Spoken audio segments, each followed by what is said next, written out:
What's up mga kabayan? Kumusta? Mapagpalang araw nga pala sa ating lahat. Yan mga cars, magandang buhay sa ating lahat mga kabayan.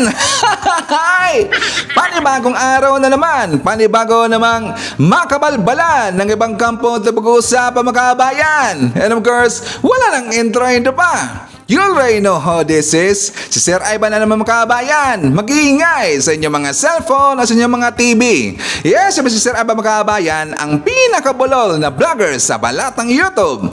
Pero ibigay sa inyo ng mga totoo at mga preskong balita na kinukuha natin sa ating kapitbahay na social media. So magandang buhay sa ating lahat mga kabayan and happy Friday sa ating lahat.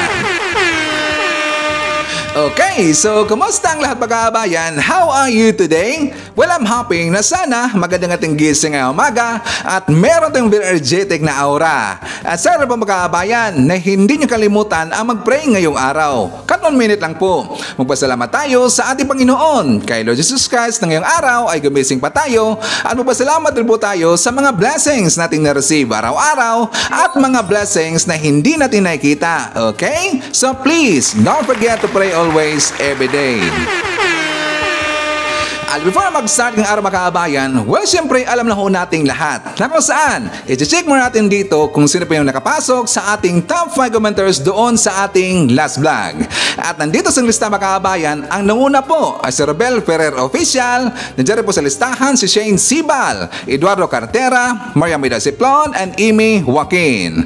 I-share po natin ating mga child members, sila si Beloved Ryan, Samuel Membrado, Pusong Inami, Cosmo Defender, Fiz Calante, Rasete Rowell, Biabi Bar, and Melgers Homes. I-greet natin ang happy birthday mga kabayan ang asawa ni Ma'am Emily T. Maho na nandyan sa Mindoro. Happy birthday! And also happy birthday kay Sir Ira Niel Desiderio na nandyan sa Southridge School. Greetings from Lionel Desiderio. Of course mga kabayan, i-greet po natin ating mga early birds. Kasama natin ngayong araw si Marcres Hernandez from North Carolina, USA.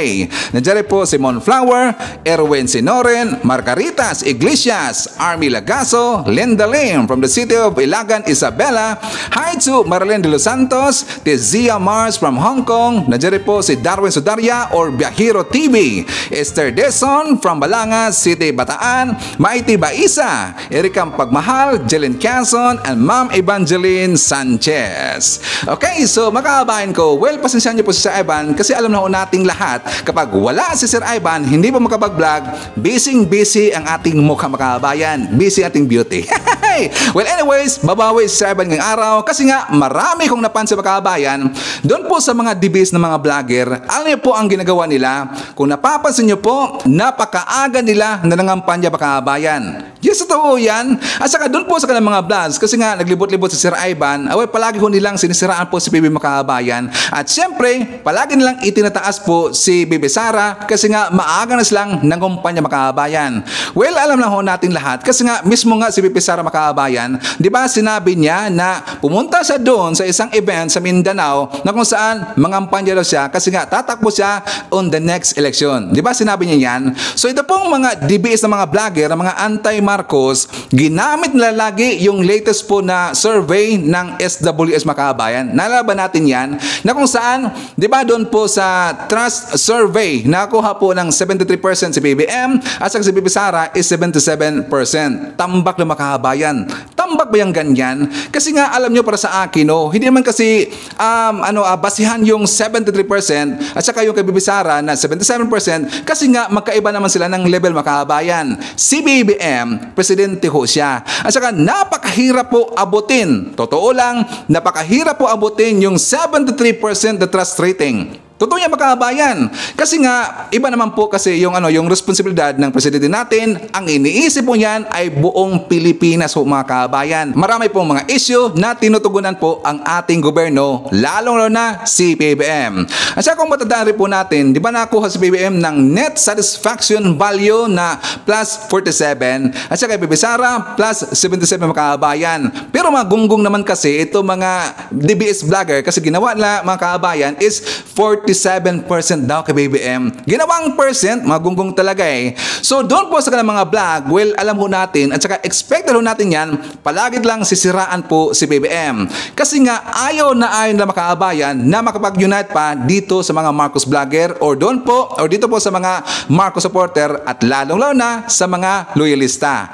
Ayaw na makapag-unite makaabayan kasi gusto nila at pilit talaga nila na sisirain po yung unity at saka yung unity. Pero mismo po sinabi ni BBM na meron pa rin pong unity at saka pati nga si Bibi Sara Makaabayan, nandyan pa rin po yung unity at saka yung unity. Pero ang mga gunggong kasi dito, ito pong mga anti-Marcos na mga DBS kasi ayaw na nila na makipag-friends sa mga loyalista pati po sa mga Marcos supporter. Well, walang problema naman ho yan. At saka ang napakapangit kasi dito pakinggan Makaabayan, lagi lang sinasabi yan araw-araw na nanalo daw si BBM dahil daw sa mga Duterte or ni Bibi Sara Makaabayan. Okay ba tayo doon? Agree ba tayo dyan Makaabayan? Kasi kapag marinig ho yan na mga loyalista, lalong-lalo na sa mga Marcos supporter, well, hindi talaga papayag dyan Makaabayan. Kasi nga, napakalaki po ng mga ng grupo ng loyalista at saka dagdagan pa natin mga Marcos supporter, talagang imposible na nanalo lang si BBM dahil sa mga Duterte. Malaki po ang boto ng loyalista at saka ng mga Marcos supporter Makaabayan. Ayaw nila na makapag-unite kasi nga meron silang vested interest Makaabayan kasi nga ayaw nila marinig na maging successful po si PBBM at gaganda po yung ekonomiya ng Pilipinas at ulan ng Pilipinas dahil po sa Marcos administration dahil nga isang Marcos Makaabayan. Yan ang pilit nilang pinagtatakpan ngayon. Pero hindi naman yan i-epekto Makaabayan. Kahit anong pilit nila na painira dito sa Marcos administration kay PBBM, well, tuloy-tuloy na po si PBBM sa pagtrabaho dito at tuloy-tuloy po dito ang pag-unlad ng Pilipinas. Okay, so kasi nga marami pong natanong kay Sir Ivan doon sa ating last vlog Makaabayan tungkol daw sa Chacha or dito na po sa People's Initiative. Gusto kasi nila na marinig po ang ating side, ang opinion ni Sir Ivan kung ano daw ang masasabi dito sa Chacha or sa PI Makaabayan. Lalong-lalo na nabalitaan ko na meron pong napahiya dahil po dito sa AKA program ng DSWD na worth na budget po Makaabayan na 26.7 billion pesos daw. Sabi pa nga ng ibang mga vlogger dyan na ginamit po yung pangalan na loyalista, tinago daw yan ng mga kongresista Makaabayan. Tinago ba? O talagang malimutin na talaga itong isang senator natin na butihin na isang Marcos Makaabayan? Mag-usapan natin yan mamaya at syempre, meron pong ipapakita mamaya na isang video na kung saan dahil nga nag-iingay po itong mga DBS at gusto lang paghiwalayin po yung unity at so yung unity at saka syempre itinataas na lang ngayon si Bibi Sara Makaabayan kasi gusto nila na maging presidente po this coming 2028 po na election. Gusto ko makita nila ang video na ipapakita ko mamaya kasi gusto ko ganun po na klase na presidente meron tayo on the next election Makaabayan. Okay? At syempre, marami pang iba. Alam niyo po si Sir Ivan, marami itong ipapakita dito mga pasabog every time na maglalabas tayo ng mga bagong balita dito sa ating channel. Okay, so before na mag-start Makaabayan, well, syempre, i-shoutout natin at saka kumustahin natin ating mga pinalangga po na mga legends, ang ating mga senior citizen. Hello po, kumusta? Kumusta? I'm hoping po na nasa maayos kayo na kalagayan. Kumusta rin ito Makaabayan ang mga pinalangga natin na mga Marcos loyalist. At syempre, nandyan rin po Makaabayan nating DDS all over the world. How na Makaabayan, lalong-lalo na. Maraming salamat sa unit team supporters. And of course, thank you so much sa mga returning viewers, mga supporters ni Sir Ivan, mga Suki Instinct Channel, thank you so much. At maraming salamat sa mga viewers na hindi nag-skip ng ating mga commercials. Thank you so much. At siyempre Makaabayan, i-welcome rin po natin mga new subscribers, mga bagong pasok sa Instinct Channel. Welcome to the family and thank you po for appreciating our channel. Okay, so Makaabayan ko, well, ganito muna. Before tayo pumunta doon sa mga mainit na mga issue at saka mga kamaritasan po ng mga DBS na mga vlogger, dito muna tayo sa balita na kung saan napaka-importante po. Gusto ko itong ibalita dito at ipapakita sa inyo na kung saan marami kasi ang gumagawa ito Makaabayan na hindi nila alam na labag ho yan sa batas. Ano, Sir Ivan? So for more details, let's watch this. James, bakit ayaw mo makipag-video call? Eh, nahiya kasi ko. Tsaka mas maganda pag personal. Tsaka alam mo namang seryoso ako sa'yo. Kaya nga nag-i-effort ako magbigay ng mga regalo eh. Na-appreciate ko naman yun. Kaya nga gusto na kitang makita eh. Basta, hayaan mo na. Next week naman magkikita naman tayo eh. Okay. Ay, Kayla. Ako to si James yung... Ah, okay. Ikaw na ba yan? Bakit parang layo mo sa personal? Attorney, pwede ko bang ireklamo yung nakilala ko sa online dating dahil iba yung pagpapakilala niya sa personal? Legal ba to? Hindi po legal ang paggamit ng peking profile o ibang identity sa social media para makapangloko. May kaso po ang mga taong hindi totoo sa social media. Ito ay maituturing na computer-related fraud o identity theft. Ang pagpapanggap o paggamit ng picture o katauhan ng ibang tao ay isang krimen ng pangloloko. Ito ay may parusa na pagkakulong ng 6 na taon hanggang 12 taon o multa na 200,000 piso ayon sa hatol ng hukuman. Attorney, paano kung totoo ang name niya at picture, pero nagkunwari siya na mayaman gamit ang picture ng bahay at kotse ng ibang tao? Legal ba to? Hindi rin po legal ang paggamit ng picture ng bahay o kotse ng ibang tao sa social media account at pagkukunwari na mayaman. Ito ay isang uri din ng computer-related fraud o pangloloko. Maaaring kasuhan ng other deceits o swindling at estafa ang nagkukunwari na mayaman para lang makahingi ng pera o anumang bagay sa mga naloloko niya sa social media. Ito ay may parusa na pagkakulong ng 1 araw hanggang 1 buwan at multa na doble ng halaga na naloko niya sa biktima. Oh, ayan. So, at least alam na ho nating lahat mga kabayan yung bawal po. So, dapat mag-upgrade din po tayo sa ating kalaman, mga information sa mga bagong batas ngayon or yung mga bagong polisiya para hindi tayo manisgrasya mga kabayan. Para sa akin, okay talaga yan na ipagbabawal po na gagamit po ng ibang profile picture yung isang account mga kabayan. Kasi nga, kapag yung gagamit po ng profile pictures ninyo na iba yung pangalan, kapag kasi yung tao na yan merong gagawing masama or kabulastugan, kayo ang hanapin sa kapulisan mga kabayan. So dapat lang talaga dahil pagbabawal po ng ating gobyerno na gagamit tayo ng ibang profile pictures mga kabayan. Dapat lang makulong at pagmumultahin dito kasi hindi ho yan maganda mga kabayan. Pinakita ko po yung balita na yan kasi nga alam ko po 101% or 1000% marami ang guilty na mga kabayan. I'm very sure na marami po sa inyo ang lagi pong gumagamit ng ibang pictures mga kabayan. Well, hindi kasi maganda yan. Pero alam nyo po, dapat be proud tayo kung anong meron tayo. Dapat be proud tayo kung ano ating mukha. Kasi nga para kung i-meet natin yung isang tao po in the future, hindi sila masyak mga kabayan. Okay? Dapat be proud tayo. At saka yan po ang dapat nating gawin. Okay? So dito na po tayo sa ating next topic mga kabayan. Good news pa rin po. Na kung saan, majority po sa ating kababayang Pilipino ang naniniwala po na nasa tamang direksyon ang Marcos administration. So for more details, let's watch this. Naniniwala ang karamihan ng mga Pilipino na nasa tamang direksyon ang mga polisiya, programa at aksyon na ginagawa ng Marcos administration. Base sa isinagawang tugon ng masa survey ng Okta Research. Yan ang ulat ni Ryan Lesiges. Magdadalawang taon na sa pwesto si Pangulong Ferdinand Marcos Jr. Simula nung unang araw bilang Pangulo, pangako na niya ang pag-angat sa pamumuhay ng mga Pilipino. Ang mga pangakong ito, nararamdaman na daw ng karamihan ng mga Pinoy. Si Carl, kita na daw ang iginanda ng ekonomiya ng bansa. Kaya naman ang resulta, umangat na rin daw ang buhay ng ilan sa mga Pilipino. For me, yes. Nasa tamang destination tayo kasi basically nasa kasi ako middle class akong tao eh.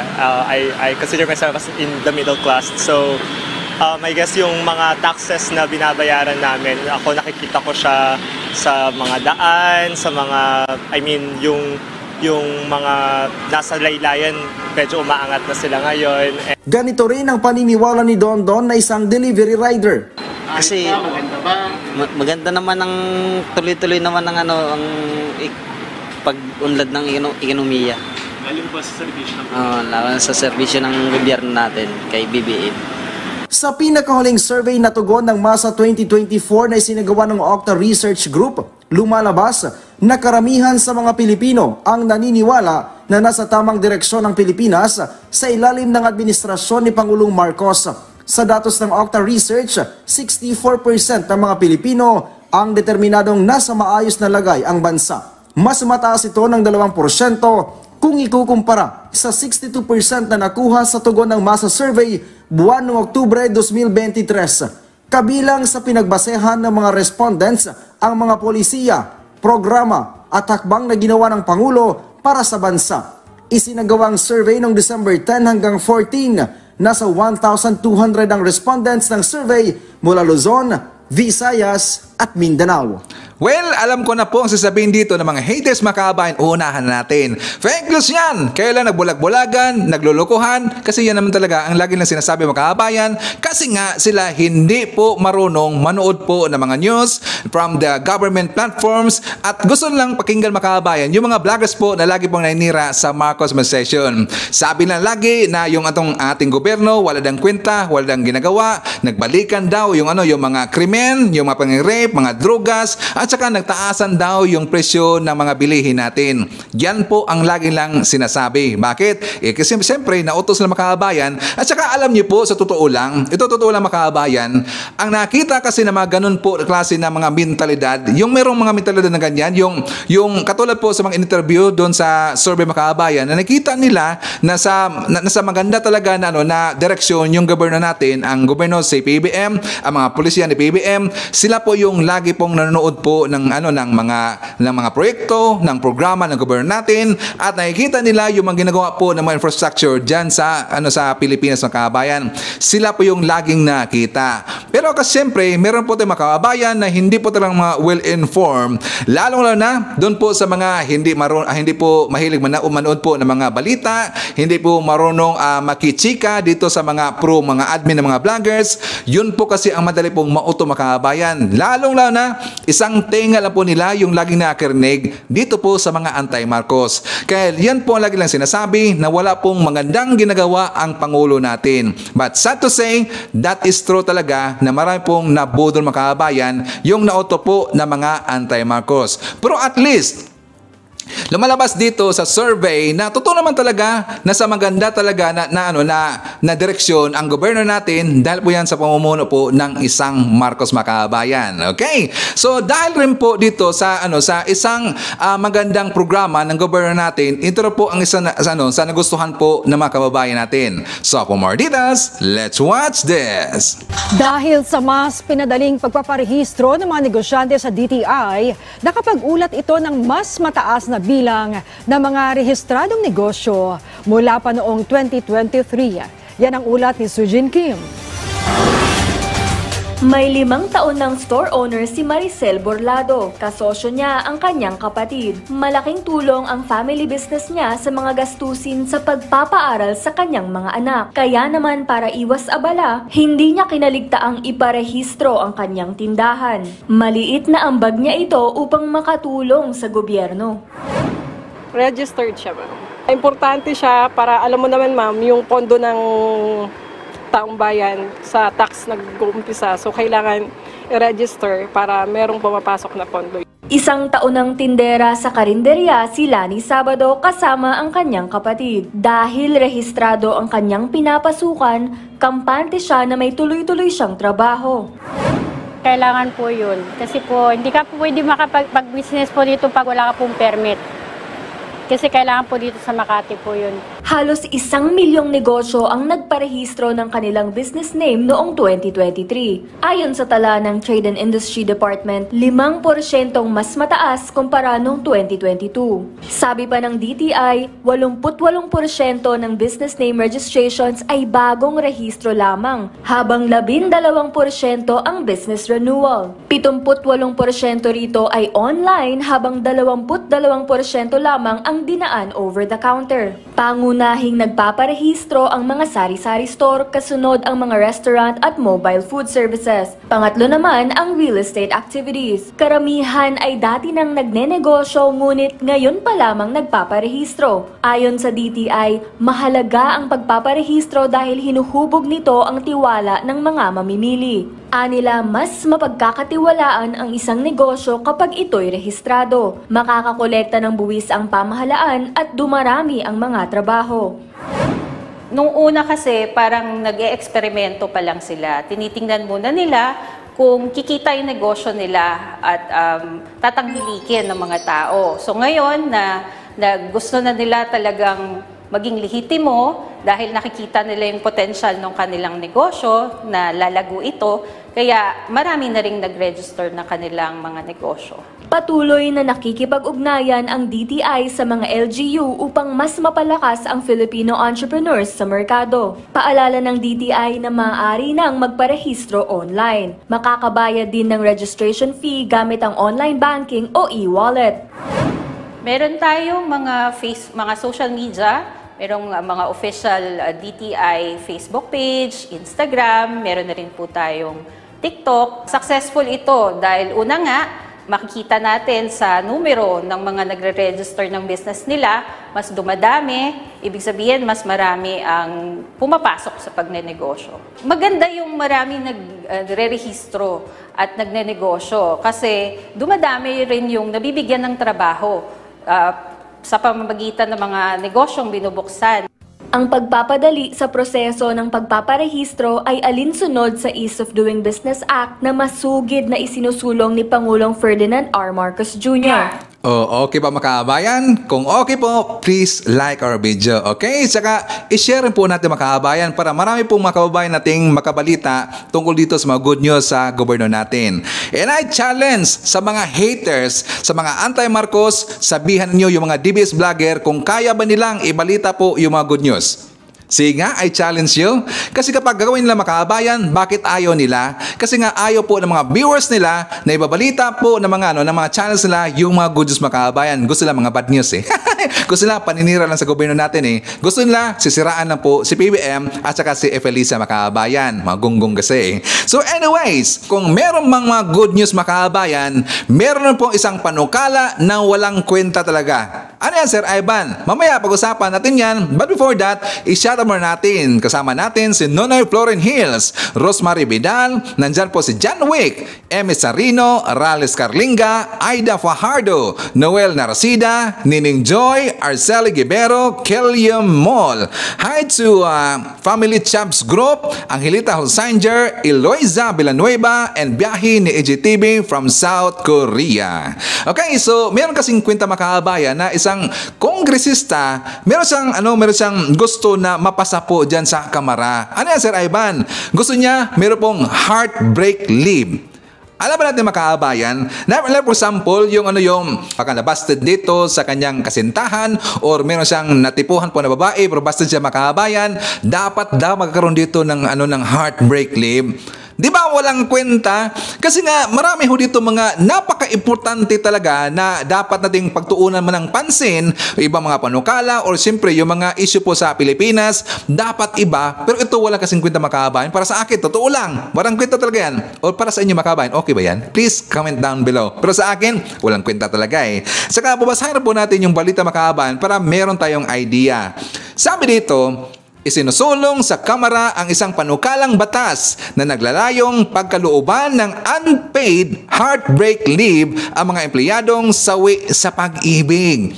Base sa House Bill No. 9931 o Heartbreak Recovery and Resilience Act na inihain ni Cagayan de Oro City Representative Lordan Suan, nagdudulot ng emotional stress ang pagkabuwag ng romantic relationship ng isang tao hindi lamang sa personal kundi sa professional niyang buhay. Sabi ni Suan Makabayan, unprocessed emotional distress can negatively impact productivity, employee morale, and workplace health. Providing employees with time and resources to recover from heartbreak can promote well-being, improve workplace performance, and reduce employee turnover. Yan po ay sa ilalim na naturang panukalang batas, maaaring magkaroon ng isang unpaid heartbreak leave kada taon ang mga empleyado may edad 25 pababa makabayan. Ulitin ko lang po dito, okay ba sa inyo yung heartbreak leave makabayan? Kalokohan talaga eh. Sana pagtuunang pansin na lang yung mga mas importante mga kabayan. Kasi yung heartbreak unpaid leave mga kabayan, well, no need naman ho yan, sabihin yan. At saka, gagawin pa itong house bill, no need na talaga yan eh. Kung sakali mang yung tao na yun ay nasaktan, which it's up to him kung paano siya makarecover mga kabayan. Bakit kasalanan ba ng kumpanya na siya nasaktan dito dahil po sa isang pag-ibig mga kabayan? Di ba? Walang kwenta talaga eh. Dapat iba na lang ho. Itong si Swan, taga Cagayan de Oro City Representative, pagsabihan nyo nga, taga Cagayan, sabihan nyo ba itong si Swan? Ay yung iba naman na napanukala na mas importante, okay? So, siya nga pala makabayan, siyempre kung merong heartbreak, normal naman talaga na medyo masaktan tayo. Ang iba naman kasi, iba na yung maisip makabayan. At saka, normally, hindi talaga makapag-focus po sa kanyang trabaho. Pero kung gano'n naman lang, dapat automatic absent na lang po kung sakaling hindi na kaya. Kung ayaw niyong masaktan, well, wag na lang kayo maghanap ng babae makabayan. Mas okay pa. Dapat single na kayo, walang problema pa eh.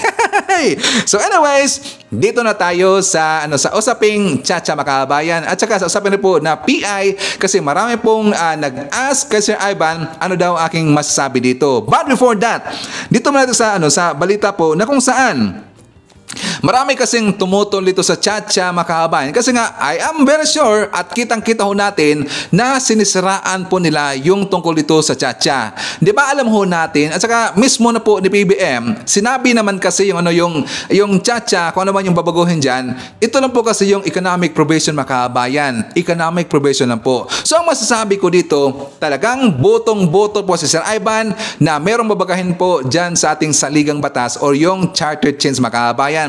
Yes, botong-botong si Sir Ivan. Bakit? Kasi sa pagkakaintindi ng mga kabayan, meron kasing isang mababatas na actually in-explain na ho nila yan. Pero kahit anong pilit, na-explain ho yan doon sa mga senador na mga gonggong talaga, hindi nila iintindihin. O baka alam naman talaga yan, pero ayaw na makabayan. Bakit?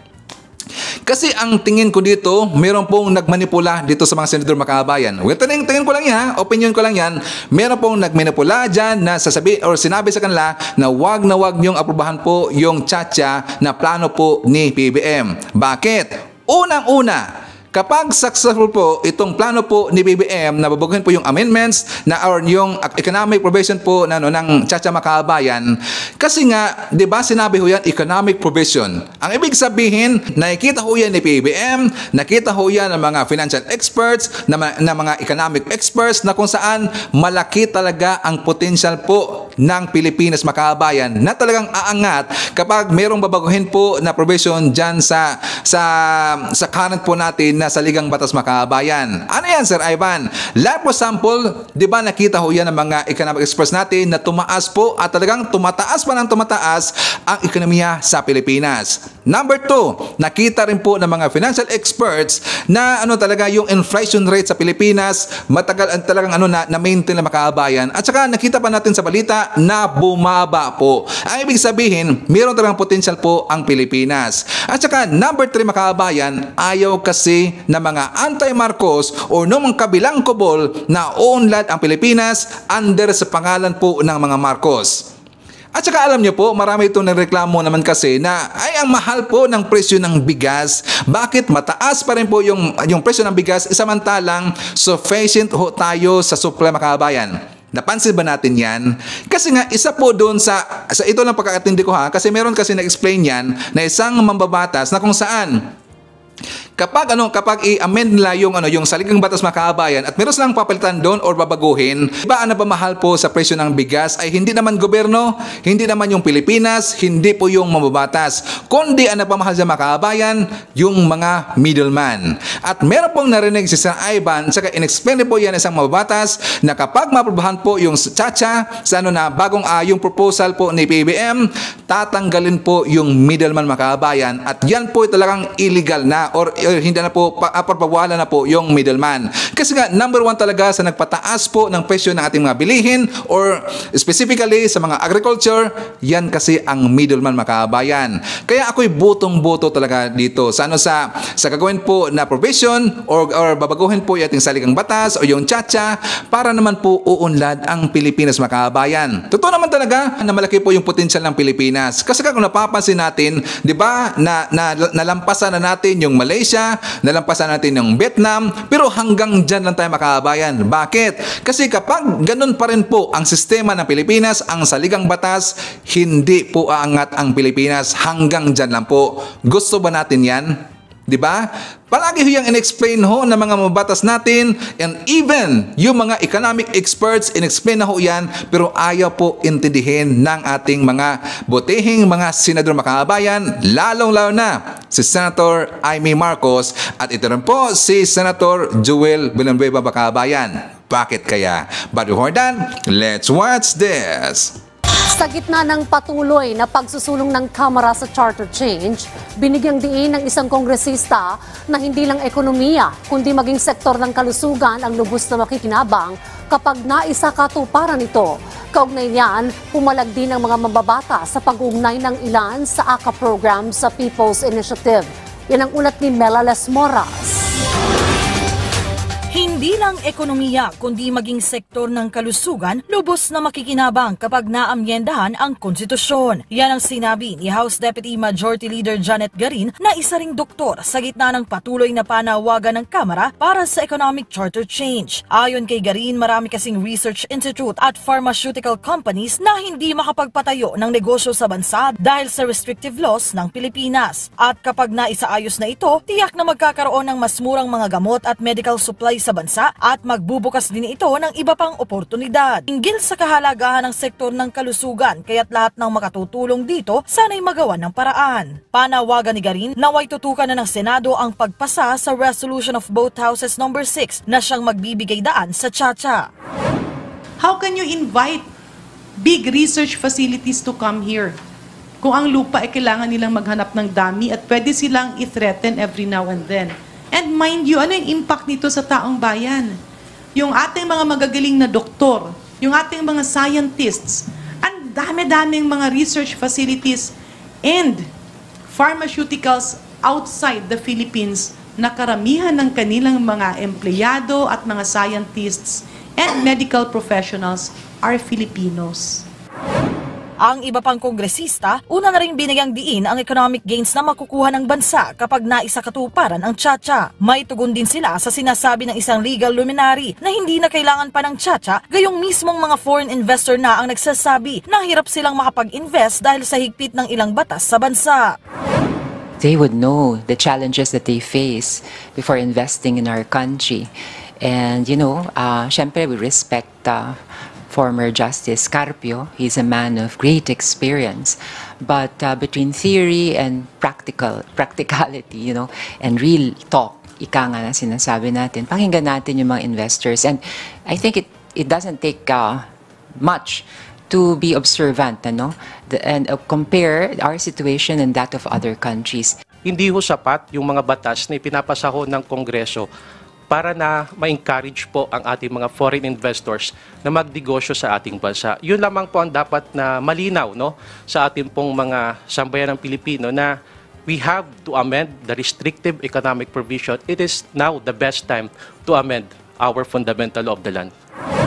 Sa ngayon, panawagan ng Kamara, sana ituon na lang ng mga senador ang kanilang pansin sa pagpasa ng economic chacha kaysa sa mga kontrobersya. Tahasan din nilang pinasinungalingan ang paratang na ginagamit umano nila ang ayuda para sa Kapos ang Kita Program o AKAP para sa pangangalap ng pirma sa People's Initiative para sa Charter Change. O diba, sinabi na po ng mababatas makabayan na dapat i-take advantage natin ang sitwasyon ngayon ng Pilipinas na kung saan gumaganda po yung ekonomiya sa Pilipinas. Now is the right time. Kasi nga, alam niyo kabayan, ang palusot kasi dito ng mga senador na kapag daw aprobahan daw yung proposal ni PBM na kung saan amindahan po yung yung 1937 constitutional yung saligang batas, mawawala daw yung mga senador makabayan, matatanggal daw o tatanggalin daw yung Senado, which is that is fake news. Hindi yan totoo makabayan, palusot lang nila yan. Tingin ko dito ni Senator Amy Marcos, parang siguro makabayan sa akin lang para hindi kaya insecure sa makabayan. Ayaw talagang ayaw niyang suportahan po dito ang plano ng PBM. Maganda naman po yung plano ng PBM. Marami nga nag-agree dito sa gusto ng PBM kasi nakikita nila ang future. kapag mindahan po yung saligang batas mga kabayan. Magaling po talaga. Marami po tayong mga magaling po ng mga professionals dyan sa Pilipinas. Ang problema kasi dito, walang saktong suporta ang gobyerno natin kasi nga sa ating current na saligang batas mga kabayan. Yan po ang nangyayari. Pero ang mga senador, mga bitter talaga at pilit lang pinipigilan ng mga kabayan. Okay, so dahil napag-usapan na doon yung tungkol sa AKAP na sabi ho ng isang vlogger na ginagamit ang pangalang loyalista, itinago daw yan ng kongresista, hindi po alam na isang senador na merong budget daw yung DSWD na worth 26.7 billion pesos mga kabayan at yan po ang AKAP. Mamaya ipapakita ko sa inyo kung bakit nagkaganyan itong si Senator Amy Marcos mga kabayan. So for more details, let's watch this. Binabalak daw ipanggastos para sa People's Initiative ang pondo ng isang programa ng DSWD. Pero tinablayan ng mismong ahensya at ng Kamara. Nasa frontline na balitang yan si Mean Los Baños. Also, project request will pass. Sa pamamagitan ng isang text message, nalaman daw ni Senator Amy Marcos na mayroon palang programa ang DSWD na AKAP o Ayuda sa Kapos ang Kita program. Para ito sa mga mahihirap na Pilipinong nagtatrabaho pero kulang talaga ang kinikita dahil sa inflation o yung bilis ng pagmahal ng mga bilihin. Ang ikinagulat daw ni Senator Marcos ay ang 26.7 billion pesos na alokasyon para sa naturang programa. Naniniwala ang senadora na balak gamitin ang pondong yan para makalikom ng mas maraming pirma sa People's Initiative para sa charter change at pag-amyenda ng konstitusyon. Ang AKAP daw, ida-download yung pera sa LGU. Okay. Okay, bilang premyo sa nakapagpapirma. At yung MOA na yan, isasaad, na bibili na lang ng bigas. At bakit ita-timing sa panunuhol ng PI? Hiningan namin ng dokumentong ebidensya si Senator Marcos pero wala siyang maibigay sa ngayon. Pero aminado siyang nalusutan siya ng bilyon-bilyong pisong pondo para sa AKAP. Ano lumusot, ma'am? I have no clue. Sabi ko nga, binibigyan namin ng respeto ang Kongreso. Nagmi-meeting kami, may bycam kami, pero nauwi sa picture taking.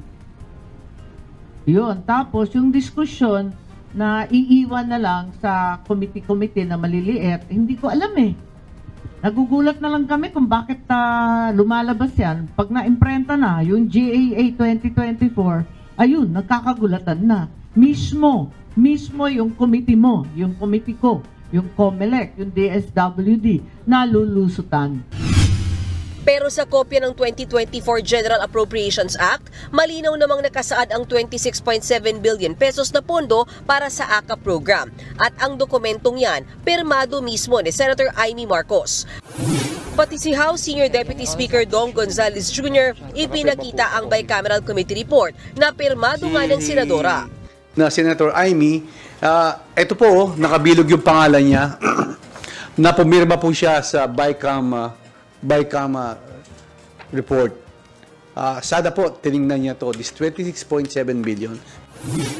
Hindi naman daw yan matandaan ng senadora. Sure ka? Yes, ma'am. Lahat naman kami nagsasign eh. Hindi, lahat kami nagsasign talaga. Alamin ko yan. Alam mo ang problema, electronic signature kami lahat. Ayon kay DSWD Secretary Rex Gatchalian, ang Kongreso ang naglagay ng pondo para sa AKAP program at wala ito sa original na budget request ng ahensya para sa 2024. Pero handa naman daw silang ipatupad ang programa. Nanindigan din ng kalihim na hindi ginagamit sa People's Initiative ang pondo ng kanilang mga programa. Katunayan, hindi pa nga raw nagagalaw ang AKAP funds. Wala pa tayong guidelines. Ni isang kusing ng pondo na yan hindi pa nagagamit. Not a single centavo has been used kasi we are still crafting the guidelines. Hindi papayag ang DSWD na gamitin ito sa para kahit na anumang interest ng kahit sino man, whether it's political or personal interest. Desidido naman si Senadora Marcos na magpatawag ng hiwalay na pagdinig kaugnay sa programang AKAP ng DSWD. Ipatatawag din daw niya si DSWD Secretary Gatchalian sa susunod na pagdinig ng kanyang komite kaugnay sa umano'y suhulan para sa People's Initiative para ang kalihim daw mismo ang magpaliwanag sa naturang programa. Bukas naman daw si Gatchalian na dumalo sa mga pagdinig ng Senado. Ano ba nangyari to kay Aimee Makabayan? Parang ginawa pa tayong tanga eh. Malilimutin na. Baka siguro kailangan ng Mimo Plus Gold. Hindi kaya meron siyang puting ahas Makabayan? Or baka yung kanyang puting ahas sihitan? Kasi nga nagbabase siya dito sa nag-text sa kanya, ayon sa nag-text sa akin, na yung budget po ng DSWD na worth 26.7 billion pesos ay gagamitan daw na budget doon sa ayuda para daw sa People's Initiative Makabayan. Yan po ang sabi sa nag-message sa kanya. Parang hitad lang talaga eh. At saka alam niyo po, para sa akin, parang ginawa tayong tanga nito ni Aimee Marcos Makabayan. Kasi ako, kapag nalimutan niya yung request na yan na budget Makabayan para po sa isang programa, well, before sila pumirma dyan, or even na electronic po ang kalang pirma Makabayan, dumaan mo na yan sa kanilang office at binabasa na niya Makabayan. Bakit sila nag-aprobo niyan? Samantalang matagal na ho yung Makabayan, yung request na yan.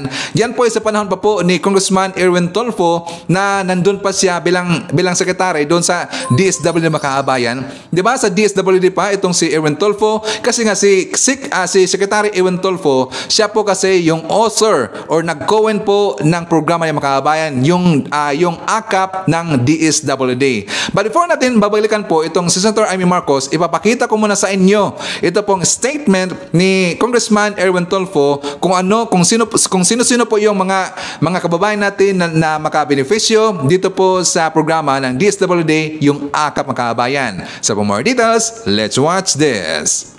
Ako po nag-coin ng idea na yon since I was with DSWD before. Kasi napansin ho natin when I was the Secretary of DSWD, lahat po ng ayuda ng DSWD ay nakatuon po sa mga indigent, sa mga poorest of the poor, such as 4Ps, yung pong AICS, Assistance for Individual in Crisis, maging yung medical assistance po ng Department of Health, indigent pa rin ho. Pati yung tupad, indigent pa rin. Nakakalimutan po ng gobyerno na meron po tayong klase o grupo ng mga tao na in-between. Hindi po sila indigent, hindi rin po sila mayaman. Ito po yung nakakaligtaan ng gobyerno, yung pong mga nagtatrabaho sa mga fast food, mga waiter, security guard. Ito po yung mga 23,000 or less or 25,000 or less ang mga sinisweldo. Wala pong natatanggap na ayuda. Kung inyo po matatandaan, nung nagkaroon po ng pandemic, inuna po yung mga indigent, inuna po yung solo parent, mga senior citizen, pero hindi po nahagip yung mga tao na ito na sinasabing middle class. Pero below middle class po sila eh. Kasi pag middle class, kagaya na ho natin yan, di ba? May mga magaganda sweldo. Sila po ay nasa 25 o 23,000 and below. Yun po yung target ng AKAP. Panahon ko pa po sa DSWD ito na pinipitch ko po sa Executive Department. Kaya nga, nung pumunta ho ako dito, na-pitch ko po ito kay Speaker Romualdez na sabi ko, Sir, kung especially last year nung budget deliberation, since sinasabi nga po ang announcement, 500 billion ang sa budget natin mapupunta sa ayuda, pero nakita ko ho na puro nakasentro po sa indigent. Wala po siya, hindi po siya nakasentro, wala po siya para doon sa mga kababayan natin na may mga trabaho, mga rider ng Grab, mga driver ng angkas. Yan ho, sumisweldo ng mga 23,000 or less. Mga CQ, mga waiter, dishwasher. Sila po yung walang ayuda. Yan po yung pinaka-primary purpose ng AKAP. Kaya po, ako po nag-coin ng idea niya ng AKAP, yung ayuda para sa kapos ang kita program. Pero last year po, during the budget deliberation po, hearing, isiningit po yan, ipinasok po yung AKAP na yan. Pero DSWD pa rin po ang mag-i-implement. Another program po yan ng DSWD. DSWD will identify kung sino-sino mga beneficiary nito. Pero ang pagkaalam ko ho, ang beneficiary po niyan, kung ikaw ay empleyado pero ang sweldo mo is 23,000 or less, kasama ka po dyan, mabibigyan ka dyan. All you have to do, lapitan mo ang iyong mambabatas, congressman, district, para i-recommenda niya o i-refer ka niya sa DSWD, sasabihin niya sa DSWD, Secretary, doon po sa aming distrito, marami pong ganito, maliliit po ang sweldo, baka pwede po sila maging beneficiary ng AKAP. So it's the DSWD who will identify.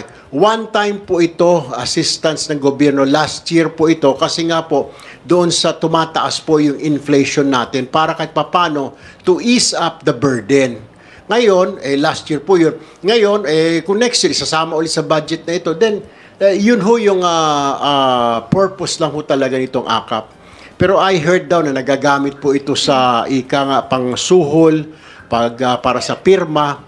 Hindi ho ganun yung idea po nitong AKAP na ito, which I was the one who made up this idea para po doon sa mga middle class, below middle class. Hindi po ito pang suhol. Ito po ay pantulong sa kanila para makaagapay sila sa mga matataas na presyo ng bilihin. Okay, so para sa akin mga kaabayan, mas bagay po na ang hawak dito na programa ng AKAP ay itong DSWD. Kasi yung DSWD, siyempre social welfare po. Meron silang programa po sa TUPAD, IX, so bagay na po sa kanila na sila dito ang hawak po ng programa ng AKAP mga kaabayan. Okay, so kung maalala ho natin, diba, nung panahon po ng pandemya, meron pong AKAP itong DOLE. Sino ba dito yung nakabenepisyo po ng AKAP ng DOLE na worth 10,000 pesos mga kaabayan? Please raise your right hand or comment down below nga pala. Please raise your right hand kung sino itong nabigyan po ng 10,000 ng AKAP from DOLE mga kaabayan. Lalo na yung mga OFW. Honestly, ako po ay nakatanggap mga kaabayan. Kasi nga, di ba sabi ko sa inyo, every December, umuwi talaga si Sir Ivan. Doon po ako magbakasyon sa Pilipinas every December mga kaabayan. So, sad to say, dahil po yun po ay panahon po ng pandemya, siyempre, na-quarantine po si Sir Ivan at saka na problema rin po dito pagbalik ko dito sa Saudi Arabia mga kaabayan. So, naka-avail po si Sir Ivan ng AKAP from DOLE worth 10,000 pesos. Okay, siya nga pala. Sa ating mga kababayan dito mga OFW, paalala lang po, much better na inyo pong i-install sa inyong mga cellphones ito pong application or mobile app ng OWA mga kababayan. Bakit Sir Ivan? Kasi dyan po natin makikita kung nakabenepisyo ba tayo or naka-avail ba tayo sa programa po ng gobyerno natin, like for example, yung AKAP ng DOLE mga kababayan. And then, after nyo ma-install po ang applications po ng OWA, i-check nyo po dyan sa benefits availed. Baka meron kayong makita dyan makaabayan na na-avail nyo na programa, like for example po yung AKAP ng DOLE, pero hindi ninyo alam.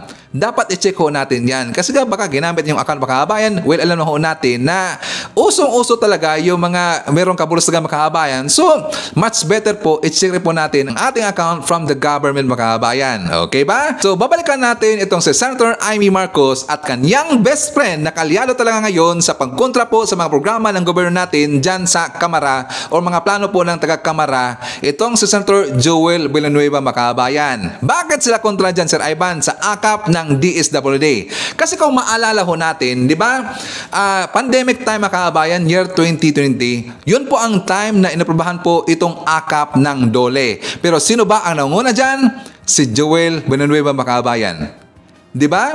Kaya nga, make sense Bakit ayaw nila? Pero yung panahon po ng pandemya, okay, itong si Villanueva makaabayan. Kasi nga, siyempre, pangalan niya Pero ngayon, sa panahon po ng DSWD, ang pangalan kasi dito naka-okit, ang name po ni Congressman Erwin Tulfo, pati po yung mamabatas dyan sa Kamara makaabayan. Kaya ayaw na ayaw nila.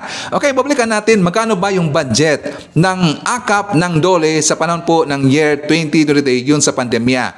5 billion pesos makaabayan. So ayon dito sa nakalagay po sa Senado, Villanueva, DOLE's 5 billion fresh funding for OFW repatriation, much appreciated, BATS for comprehensive labor recovery package. So kung titingnan natin dyan sa baba makaabayan, on the same year, the initial funding of DOLE's abot kamay ang pagtulong or AKAP amounting to 2.5 billion pesos is nearing depletion with the agency disbursing around 2.4 billion pesos as of August 8 to over 233,000 OFW beneficiaries. Kasi nung time na ni makabayan, marami pong umuwi ng mga OFW at marami po tayong natingga po ng mga OFW. So ayon po dito sa balita, nakalagay po dyan mismo sa Senate of the Philippines, 2.5 billion pesos malapit na pong maubos. Pero hindi na po nakalagay dyan mga kaabayan kung sila ba ito'y nagdagdag pa ng karagdagang budget para po sa akap ng DOLE. Kasi nga kung titingnan natin yung latest na update kung kailan ba natanggal yung quarantine time mga kaabayan. Tinignan ko kasi dito po sa balita po ng World, I'm not sure kung World Health ba yun, pero nakalagay ito sa update as of 2022. January 14, meron pa rin pong quarantine mga kaabayan.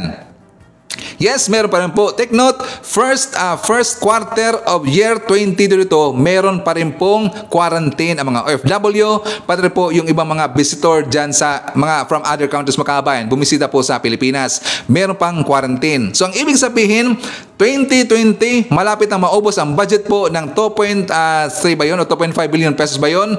Hindi kaya sila nagdagdag po ng budget mga kaabayan, karagdagan? Pero hindi ko lang kasi nakita dito sa balita or walang nakanote kasi. Pero napaka-imposible kasi in just the same year, malapit nang maubos. Pero after 2 years makabayan or 1.5 years siguro yan, imposible kasi na hindi sila nagdagdag to ng budget karagdagan para po sa mga beneficiaries ng mga OFW na natingga doon dyan po sa Pilipinas makabayan. Pero hindi po nakalagay dyan sa kanilang report. Imposible naman kasi hindi sila nagdagdag to ng budget. Pero ang point ko naman kasi dito, bakit walang reklamo dito itong si Senator Joel Villanueva Bacabayan? At bakit walang reklamo dito si Senator Amy Marcos? Bakit? Nagreklamo sila ngayon kasi nga ito ang kanilang inireklamo, ang nag-approve kasi dito ng programa kabayan ng akap ng DSWD. Siyempre, nabalitaan niya ang pangalan po ni Speaker Martin Romualdez at mga pangalan po ng ibang mababatas na ayaw po at kontra po ng mga senador na yan na mga bitter talaga. Kaya nagkaganon po. 'Di ba? Parang nagiging unfair. Pero siyempre, maisip rin po natin na pandemya 'yon, pero the same pa rin po, inaprubahan pa rin nila yung akap ng DOLE. Bakit ay lang aprubahan po yung akap ng DSWD? Pero even though na malaki po yung budget na hinihingi na 26.7 billion pesos, pero malaki naman kasi ang DSWD makabayan at marami pong mga beneficiaries na mga under po sa middle class na kung saan sabi po ni Congressman Erwin Tulfo, ang mga benepisyo dito ay yung lower class ng middle class makabayan or below middle class nga pala yun ang tawag niya. Siyempre marami ho makabayan kaysa versus po sa mga OFW. I hope it makes it clear na meron talagang unfair dito ang nangyayari makabayan. Okay? So, before na mag-jump po sa ating next topic, isa naman natin si Rodolfo Randalabor. Hi to Jeriel and Jimboy na nandyan sa cute Cebu City. I-shoutout po natin, nandyan po si Ashen, si Helen Cabayao from Toronto, Canada, Rowan Juanilio, Evelyn Garcia, Ryan Wolbigins from Virginia, USA. Hi to Ma'am Carlia, si Steve Beer, Redler, Trexie, Sir Loe, Ma'am Bless, Sir Didi, Sir Paul, Ma'am Milans, Simply Tokis, Lily, Carmen, Judy, Don Kings, Red One, Lentic Power Force Team. Nandyan po si Aiko, si Pax, Elzar, Wenzel Paises, Lady Net, Sir Castillo, Sir Golfy, Tatay Amik and Tatay Jackfords of Jackfords Family. Okay, so meron kayo papakita sa inyo makaabayan na kung saan, kasi nga itong mga DBS na mga vlogger, ang aga-aga nangumpanya na.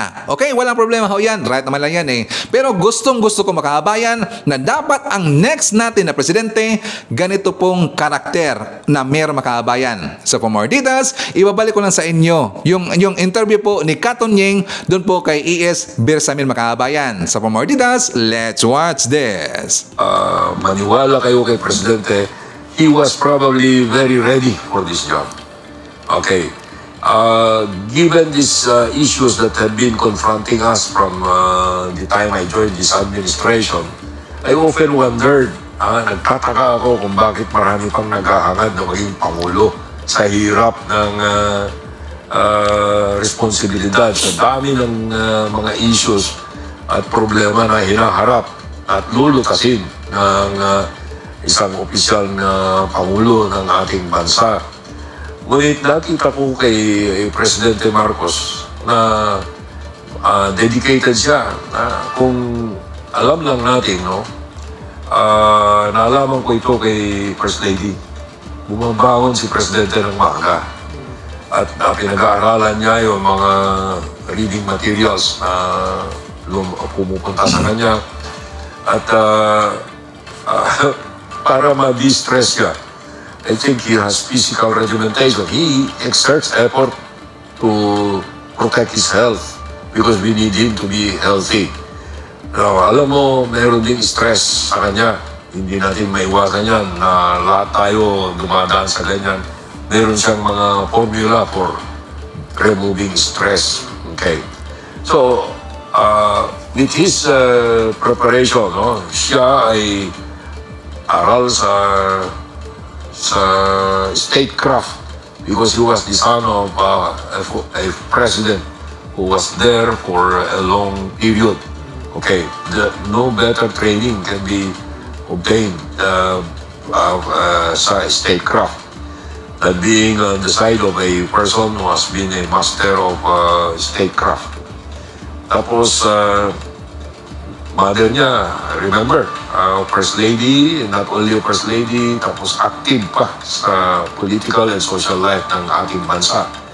And when they were ousted from Malacanang, he was already a student of the UK. In the UK, yung the best colleges there. Then he went to the United States. He was also the product of LaSalle.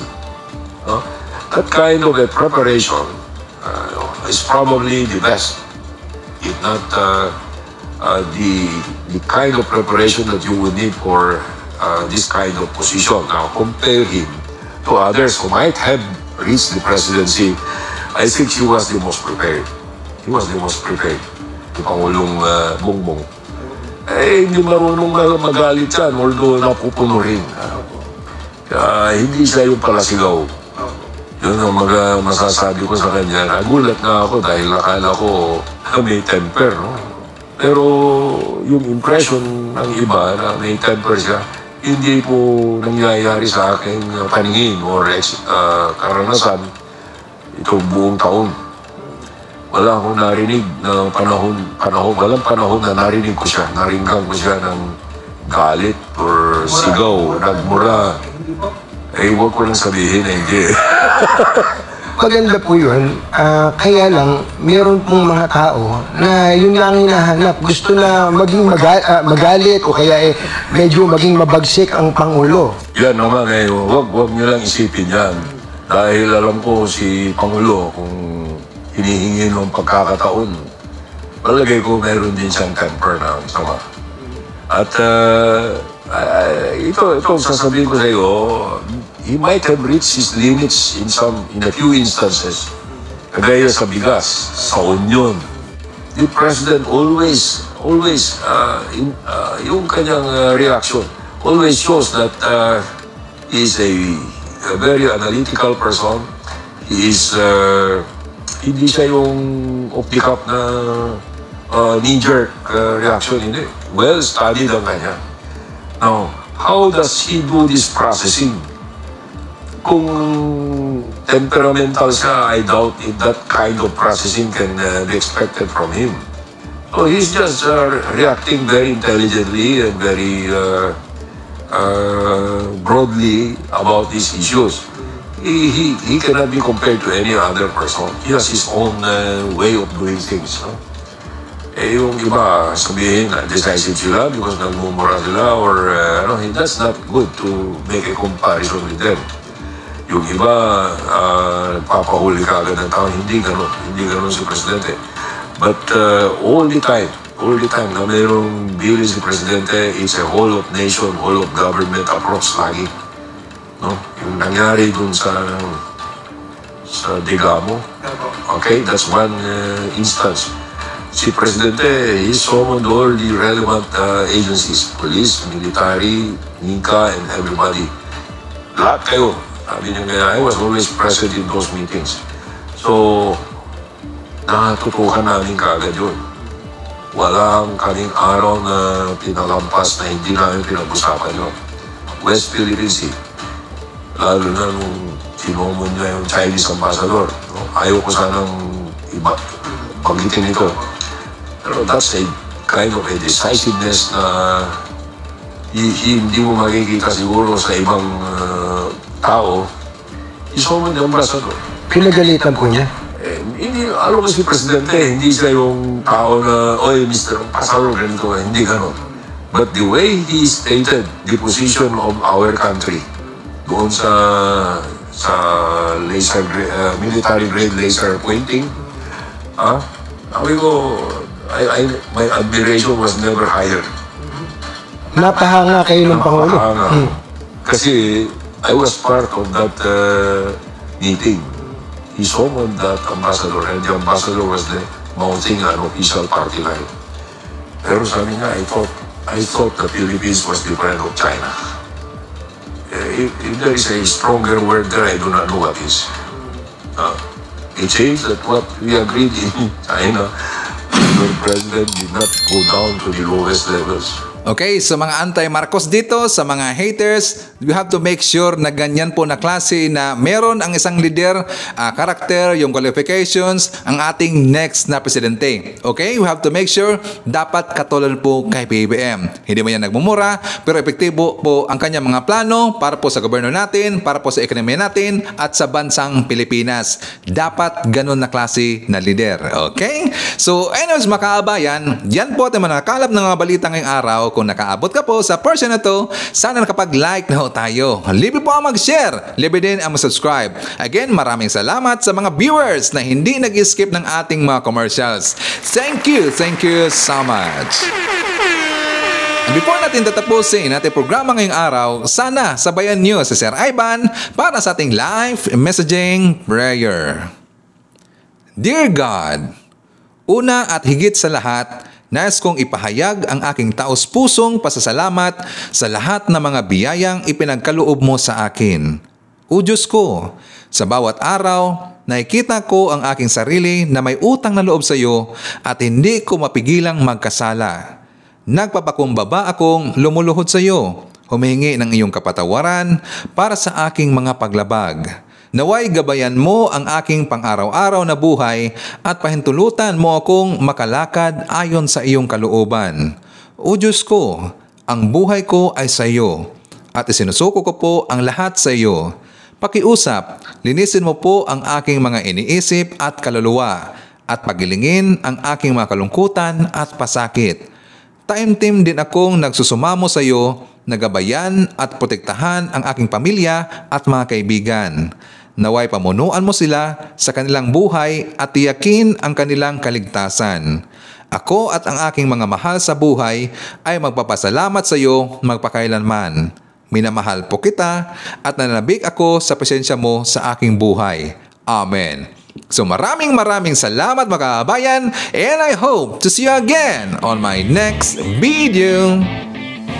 BBM Sara! BBM Sara! Pagkakaisa patungo sa ginhawa. BBM Sara! BBM Sara! Para sa kinabukasan naming mga bata. BBM Sara! BBM Sara! Walang imposible na kapag nagsama-sama. BBM Sara! BBM Sara! Ang presidente at ang bisi na mahal ang mas.